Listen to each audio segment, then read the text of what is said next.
I've been on an endless quest, like Frodo through Mordor, seeking that elusive cinematic film look. I've always wished it could be simple, maybe even a one-click solution, like the One Ring to rule them all. As a filmmaker for Getty Images, I've spent countless hours tweaking colors, adjusting contrast, and chasing that perfect film look for my footage, only to end up frustrated and it's not quite there. That's why I created my own cinematic LUTs, which I use on my footage today, believing that was the only way. But lately, I've realized there's more to learn from looking back at what gives film its magic. So the process of film development is a complex one. Here's how I would simplify it. First, the movie is shot on a film camera, frame by frame, on a light-sensitive film stock, which is carefully chosen in the pre-production stage. This captures the raw, unprocessed image.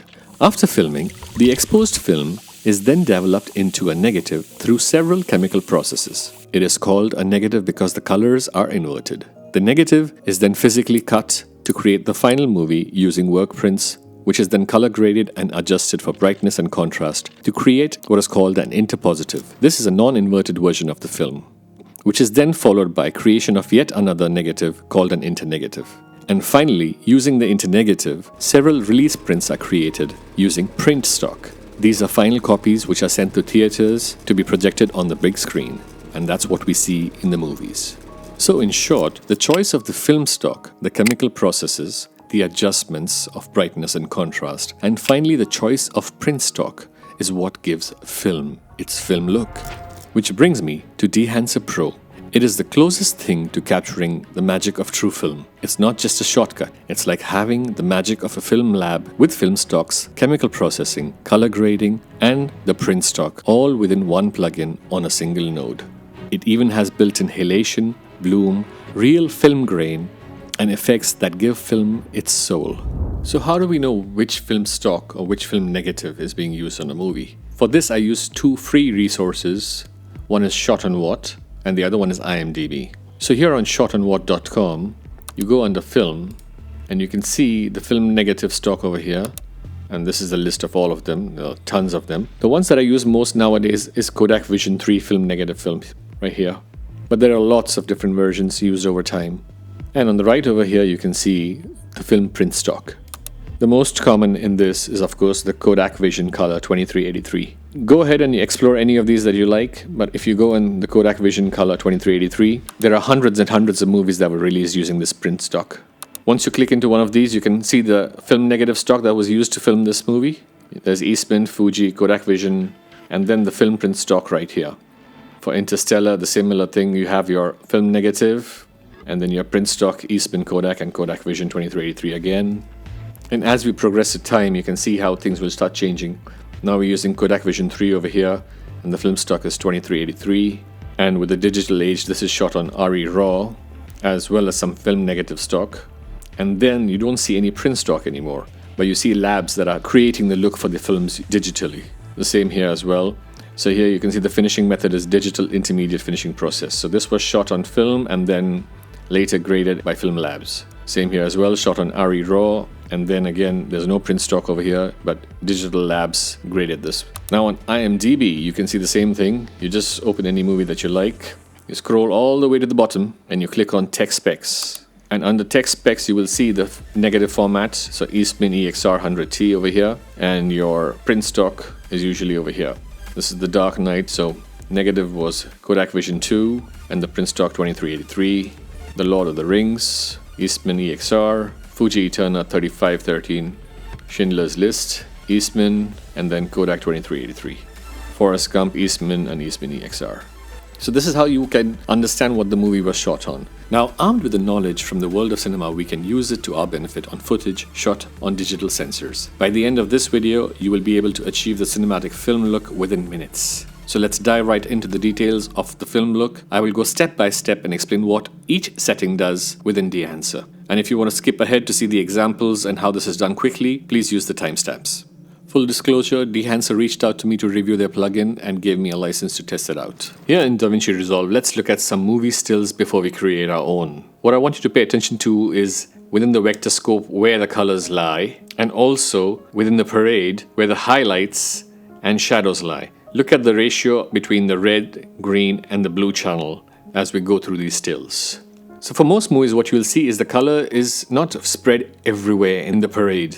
There's usually a line or oval kind of shape, and it moves towards the left, towards the right, towards reds, towards yellows and greens, and so on and so forth. And on the parade, you can see the reds, greens, and blues. This is typical for the 2383 film look. This image is less saturated, leans more towards the green tones, similarly here. So these are a few examples where you will see different kinds of tones and color grading done. I hope you can see a pattern in these stills as I go through them. Analyzing stills like this and understanding color theory behind this will act as a guide for you to achieve the cinematic look that you're going for. Alright, let's start by looking at some Rec 709 footage, 8-bit footage. Let's set up our project management first in DaVinci. When you set up a new project, this is what the color space and transform looks like. You can work in a non-color managed project like this and using CSTs, but I prefer to work in DaVinci YRGB color managed, and I'll turn off this. I'm going to select HDR wide gamut intermediate and let DaVinci figure out what the footage is. If it cannot, I will tell it. I'll show you how. For my output color space, I'm going to use Rec 709 Gamma 2.4, and that's it. As you can see, the image doesn't change because DaVinci knows that the input color space is Rec 709 here. Here in my media pool, I have B-RAW footage, Canon R5C Log 3 footage, some drone footage from the Mini 3 Pro, which is in D-cinelike, Rec 709 as you can see here, and some red footage. If I go into my B-RAW, it already knows this is B-RAW footage and shows us the Rec 709 output. As you can see, I do not have the option to change my input color space here because this is a RAW file. The same thing with the red files, I don't have that option. Now with the Canon Log 3 footage, as you can see here, this looks like log footage, and I can just select all, right click, and tell DaVinci what this is. So I'm going to go to Canon Log 3, and then it shows me everything in Rec 709. As well as my drone, which is D-cinelike. Now this is a bit complicated, and I'll show you how to adjust this because this is not D-log. This is a version of Rec 709 with more information than the usual. So it'll have less contrast and more information for us to use in our shadows and our highlights without blowing them out or clipping them. So Dehancer has a fantastic guide that you can follow along and learn from it, or you can just follow along with me. So here's our Rec 709 footage, and I'm just going to go into my effects, down to the plugins, Dehancer Pro. This is the version I have, 7.2.1. Just drag and drop it on the node. As you can see, it looks different. When you first start Dehancer Pro, you will have something called as download profiles over here. I've already done that. You can always go to the bottom of the page here and you can check your profiles as well over here to see if you have the latest version of all the camera profiles. Let's go back up. Here's a quick little tip. You can hold Alt or Option and click on this and collapse all the tabs. You can go under options and disable all tools, so everything gets disabled here. Alright, so the first thing that we're going to set up is our input.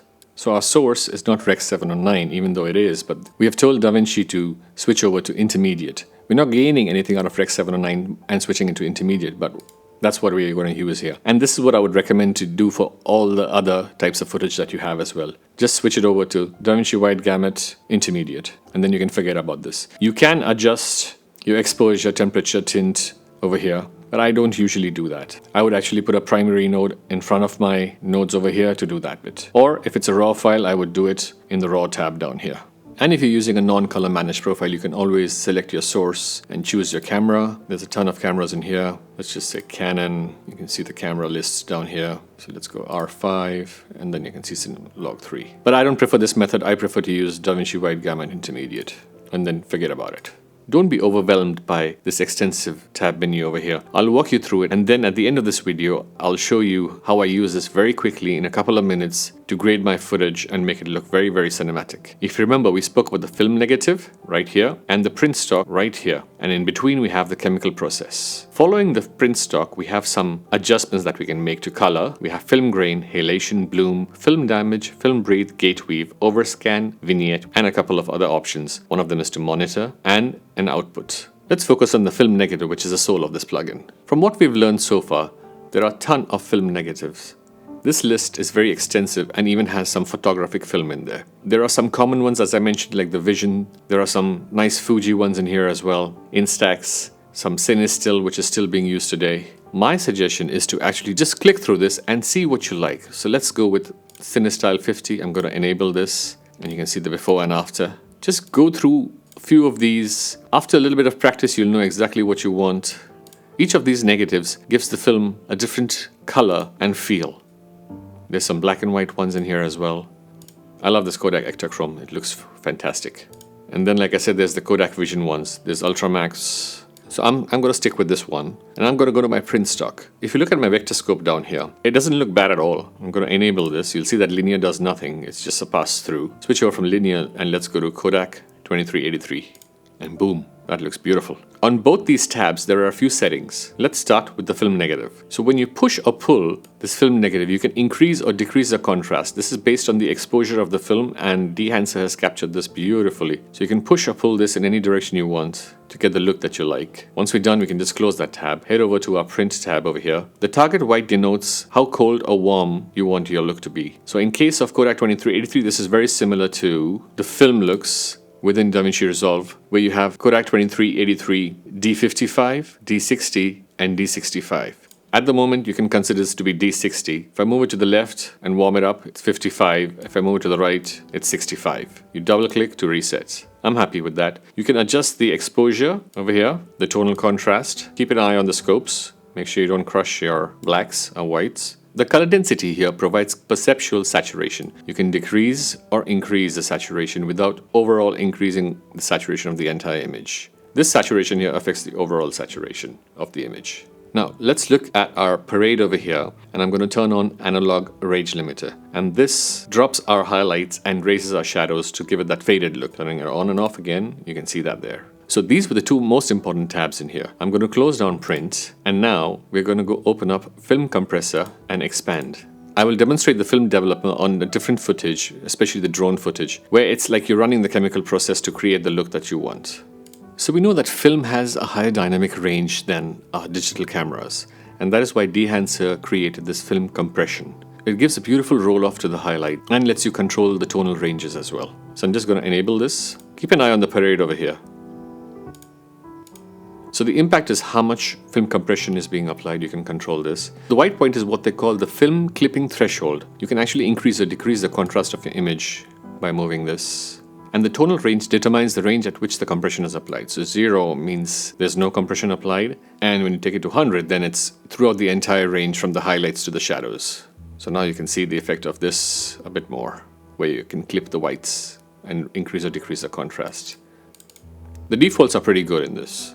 The color density here increases the color density in the image without really affecting the highlights, just like film would. Once again, I'll just increase my tonal range so you can see this better. It's not very visible on this clip. You'll see other examples. Next, we have the expand tab, where you can move your black point and white point. If you move it to the left, it raises it. And if you move to the right, it drops it. Here you can control your contrast within the entire image. I usually do this at the end because once I add some film grain, halation and bloom, the image does get a bit less contrasty, so you can just quickly control that over here. Now let's look at the color head. This is a subtractive color tool built into Dehancer, where you can change colors subtractively, just like printer lights would do back in the day. So let's move this a little bit towards the blue, cyan, there we go. You can also work with this as a gang, so once you gang it up, then you can change the colors of the entire image. Let's go back. You also have controls of the tones in the shadows, midtones, and highlights. I'm not going to touch that at the moment. The impact slider is the opacity for this tab over here. Alright, now let's turn on some film grain. Once you enable this, you have a whole lot of options over here. Now some of them might be a bit too much for you or too less. You have control over everything, and you have your custom controls as well to set what kind of film type you want. There's negative and positive. Negative is usually larger, positive is much smaller. I prefer the positive, and I usually actually go for 65mm ISO 50, and then I have control over the amount here, something like that. The built-in halation and bloom within Dehancer are fantastic. They could be a bit much, so you have the option to reduce it. You can once again choose between what kind of halation that you want, as well as the bloom. And again, you have custom setup for both. There is a mask mode in here. Since there aren't many strong highlights in my image, the mask won't show that much. So here you can see a little bit in the bloom. I'm going to bring these down and be done with that. So this is the image so far. That's before and that's after. You can also add film damage, film breathe, gate weave. I'll just enable these quickly. You will see the effect of these once you're playing the clip.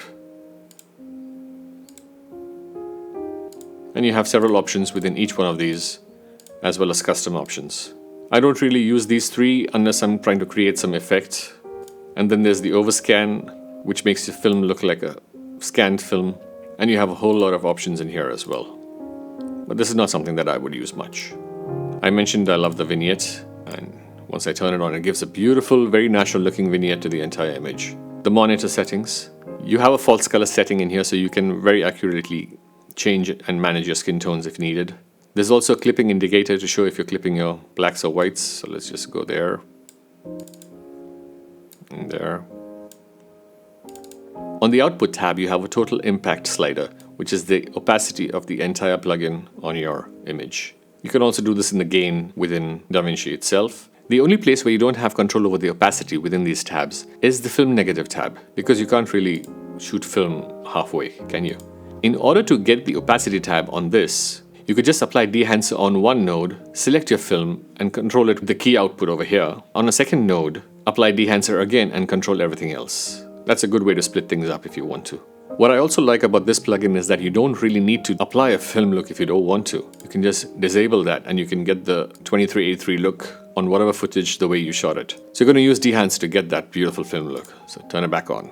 The last two tabs. This is the LUT generator in case you want to export a LUT and save it for later in your LUTs folder. And the output. Here you have your quality, that's the normal, that's fast. You also have high quality, which is a bit slower and very taxing on the computer. Your license info, you can always check your profiles here and disable all tools. Well, that's the overview for the Dehancer plugin. That's our before and after so far, just on a single node. I'm going to turn on my output blanking and play. And that's what this looks like. Isn't that beautiful? I'm going to turn on my clips again so we can see everything. And I forgot to name this, Dehancer. I'm actually going to copy this and apply it to the entire timeline. And Control V. I am going to reset this node. And we now have this on all the footage. Alright, so now you've made your settings in here and you want to save it. There's no place in Dehancer itself where you can save a preset, but you can save a still. I'm going to open my gallery, and not here, but I have a power grade called Dehancer, and I'm just going to grab a still and have it in there. And I can rename this Kodak Ekta 2383. T over here stands for timeline. If I wanted this on my clip level, I would just have this over here instead, and I would turn off the timeline, of course. You don't want to do it twice. And I would save this. So now this one is the clip level still. And I could just go on any shot and apply grade. And done. That's the look. Of course, this is not the look I would choose for this shot. Let's go back a bit and turn it on the timeline on all the clips. And if you look in the light box, this is how I would usually do it. You can see how it looks on all the clips together. Of course, these are all stock clips shot in all different kinds of lighting scenarios. But you can see that they all look very, very pleasing and filmic. They all would require a couple of nodes with exposure and maybe color correction. So that's the overview of the entire plugin and all the features that it has. If you want to know more, you can definitely check out the guide that Dehancer has provided and goes into a lot more detail what each slider does and why it does it. So what are my thoughts about the Dehancer plugin, and would I recommend it? First of all, I love it. It makes creating the film look so easy, so quick. I would definitely recommend this for anyone who wants to get that film look and get it fast and don't want to spend years trying to figure it out. In this case, you have so many different options with the negative film that you can take it in any direction and let your creativity run wild. Now let's look at some footage from different cameras, and I'm just going to quickly run through different kinds of looks that I can achieve on those footages. Alright, so let's look at some drone footage. Keep an eye on my scopes here. As you can see, this one is a bit, of course, widespread, but most of the drone footage actually looks like that. So there's a lot of scope for expansion on both ends, in the highlights and in the shadows, which is great. So I'll start with this one. I'm gonna grab my Dehancer on this, press Alt, collapse everything, go to Options, disable all tools, close that into my input. It doesn't matter if I choose Rec 7 or 9 or this, because it's exactly the same in this case. I'm gonna start with the film developer. So let's give it some contrast, give it some color boost. So you can look over here in the vector scopes. There's barely any color. Let's take that up. Let's take that up. Nice. And I can correct the gamma if I want to. So that's how the film developer is used. to make subtle changes within the image. Let's go and enable a film look. I want to go for something like Supra, or let's look at Kodak Gold. Oh, that's nice. Go to my print, turn on 2383, so that crushes the blacks a bit. Let's look what Fuji does. It keeps it warm and towards the green tones. What about Endura? Well, that's not bad, but again, it's crushed. I like the contrast in this. So let's just take our exposure up and see what that looks like. So if I turn on analog range limiter in this case, I'm losing a lot of blacks. But again, we can fix that with our black point if we want to. Take it down. I don't think I need to tweak the colors much, and if I do, I would do it on a separate node over here. I'll show you that in the next video. Turning on film grain, halation, bloom. I'm going to turn on vignette. I want to boost the contrast even more. Maybe I'll uncheck this. Yeah, that looks better. Push the exposure up, increase our tonal contrast to build up that contrast, because this is a very contrasty shot at noon. Let's see what color density does. Nice. So here's a before and after, before and after. So of course I know my greens are shifting, so I would add a separate node over here to correct my greens in this shot. I'm just going to copy this and paste it on this shot and see how that looks. Not bad. So let's say these were all shot at the same time. Then I would just need to bring my blacks down quite a bit. Take my exposure down on this. There you go. Okay, now let's move on and look at some raw footage and work on it even faster. A good place to see what negative works with which print film is on the Dehancer website. You just click on Film Profiles in Action. It scrolls down, and here you can see for this one they use an Agfa color 100, Portrait, the black and white ones. This one has that platinum look, CineStyle 800 with 2383, and all the film negatives. You see the looks, and you can see which direction you want to take your film into. Okay, back to DaVinci. Here I've got some red footage. I'm now going to apply my power grade, set the input to DaVinci Wide Gamut. I have it set to the default Kodak Vision 250D. My print stock is Kodak 2383. I have turned on grain, halation, and bloom as per my liking. This Dehancer node is currently disabled because I first want to balance my image. My first node is a primary node where I adjust my exposure in the HDR panel and the contrast. The second node is a balance node with gamma set to linear to adjust my white balance and color. To balance this clip, I just need to change the gain in the right direction, and it looks nice. The third node is my look node, where I will use the offset in the primary wheels to set my look after I'm done with Dehancer. Both the balance node and the look node are at 50% or 0.5 key output. The reason for this is because when I make some changes in the color wheel, it's usually very drastic. This way it's just half of what I move. Now I'm going to turn on my Dehancer node. I don't like how it looks right now, so I'm going to switch over to CineStyle 800T as my film negative. I'm going to push and pull and see what looks better. I close that tab and now move to my print stock. Let's open the scopes and see if I want to push this towards the warm tones or the cool tones. I like that.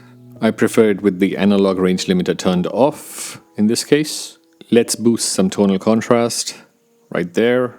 So my last node in this node tree is actually a Luma versus Sat curve, where I reduce the colors or the saturation in the darkest tones and the brightest tones.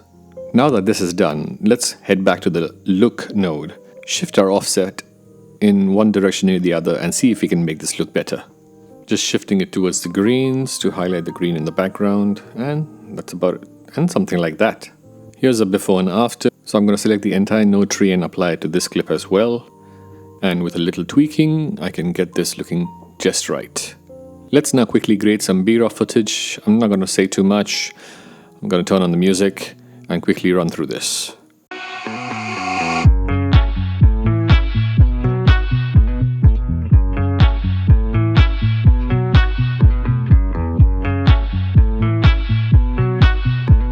And here's some Canon footage. This is in C-Log 3. It's also pretty easy to grade. Let's do a few more clips. I'm just speeding this through.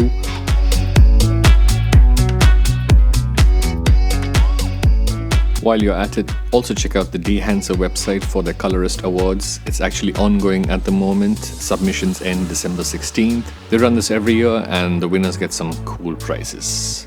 Dehancer also has an app for your mobile phone I haven't checked that out yet, but once I do, I'll leave a review about it too. It seems it's pretty cool, so give that a whirl. So go ahead and give Dehancer Pro a try. You will get 2 weeks free trial if you sign up. And if you use the promo code Dr. Rave, you will get a 10% discount at checkout on all the licenses. Well, that's it for this one. I'll see you in the next one.